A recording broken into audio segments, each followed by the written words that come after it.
Palmer is a local author here to talk about her new book, On the Rocks. Maria, welcome to the show. Thank you so much, Kara and Christina. Thanks for having me here. Yeah, thanks for being here. So tell us about the book. What is it about and what inspired it? Sure. So, the book On the Rocks, the Prima Donna story, is the journey of my father. It's written as a first person narration in his voice, and it is his rise to success in the restaurant industry during the 80s and 90s through his sharp fall, which ended with a stint in federal prison.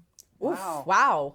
That's incredible. Yeah. So you co-wrote the book with Ruthie Robbins. How did you guys meet? Tell us about the writing process together. Sure. So the book actually started as a family history project some 17 years ago with my father and I. After he had gotten out of prison, it was a really hard time for our family. And one of the things that I knew he missed so much was his beloved restaurant. So I would say things like, "Hey, Dad, tell me about a time that a celebrity came in," or Mm. "Tell me about a really unexpected thing that happened at the restaurant." And I had written down all of these vignettes, but I had no idea really how to take it to the next level. And Ruthie Dines Robbins was actually my AP English teacher in high school. So we reconnected. It's like a small world, right? And she was in Buffalo, New York, editing books for professional writers there. And so she asked to bring some of my writing samples. And the group agreed on two things. Number one, the book needed a lot of work. And number two, it had a huge commercial potential. So Ruthie and I, for the past 7 years and during the pandemic, cleaned up the manuscript, got it all ready to go in my dad's voice, and shopped it around, got an agent, got a publisher. So here we are. Wow, it's such a full circle moment, too. That's incredible. Now, the book is set in PA, but you have said that the setting Mhm. kind of looks like Patterson, where you actually work for a Mhm. nonprofit. Tell us about that. I sure do. Yeah, so the book is actually set in McKees Rocks, Pennsylvania, which is a really small little city outside of Pennsylvania that nobody has ever heard of. It's a suburb of Pittsburgh, except for last year, whenever Damar Hamlin, who's a Buffalo Bill, collapsed on the field, and he was Mm. in fact from McKees Rocks. Wow. And McKees Rocks really parallels Paterson, New Jersey, because McKees Rocks during the steel mill age was really booming, and then the industry left. In Paterson, which is where I work at the St. Paul's Community Development Corporation as a grant writer, it was really booming during the Silk Age, and then the industry moved out. And both areas are immigrant heavy, highly depressed, can be a little bit corrupt at times, and really kind of the perfect setting for this particular book.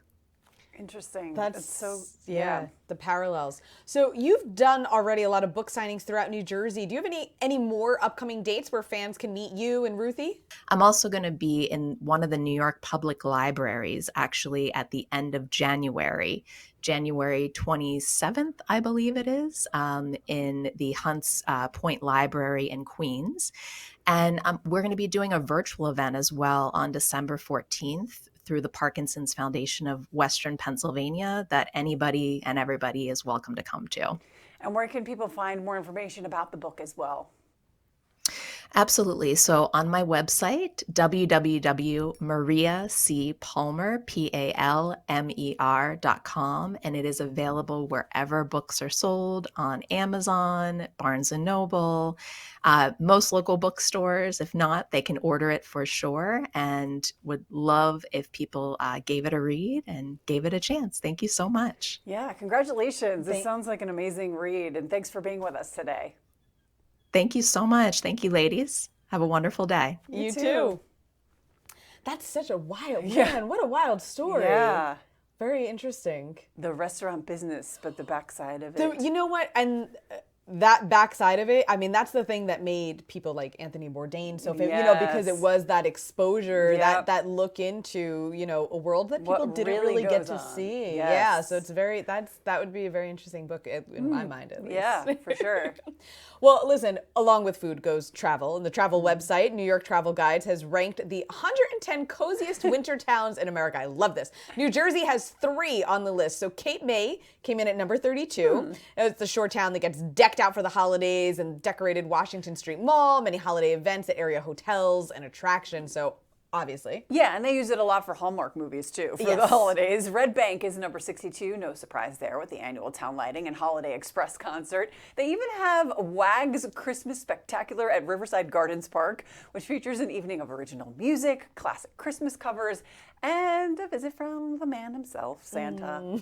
And then finally, Clinton came in at number 104, featuring their winter village at the Red Hill Museum Village, coffee shops, and an outdoor holiday market. That whole town of Clinton, literally, like, it's a postcard. And when it snows, it is even more like a postcard. It's beautiful. I love this stuff. And I think, you know, it's great that we're getting that national recognition, but I think so often, like, people from New Jersey forget, like, it's the Garden State for a reason. Like, there is more rural land in this state than, like, you know, because when you think, especially when you come to visit, right, like you fly into Newark, or you're, you know, you just see that, you know, that 15-mile radius that's just outside of Manhattan, and it's packed and it's busy, and it's like, if you go 30 minutes west, it's like trees. It is like this beautiful, idyllic, like you said, like Hallmark movie town. Yeah. I mean, and I love that they're on the list too nationally, because again, it wakes you up to the fact that there are these places that exist in New Jersey, and you don't have to go far. You don't have to go to Colorado. You don't have to go to all the places that you assume, Boston, New England, that kind of thing. It's literally in your own state. It's a day trip. It's an hour, 2 hours, maybe Cape May a little bit more, but you know, it's there. Depending on it's where you are. Yeah, absolutely. So it's great. Definitely. I have to get Clinton on. I want to get out there because I have not done it. I've like driven through and like stopped by, but I have not like purposefully gone to Clinton for the day for like a holiday thing. It's just so quaint, and all the little stores and the shops, the coffee shops, and then of course the mill that's still working to this day, and it's just so picturesque. I mean, people use their weddings there. I mean, that's how beautiful it is. So yeah, definitely highly recommend. Yeah, I'm gonna have to get on that. You should get on it too. And for the latest happening in New Jersey, make sure you get on New Jersey Morning Show's social media page. That's gonna be at NJ Morning Show.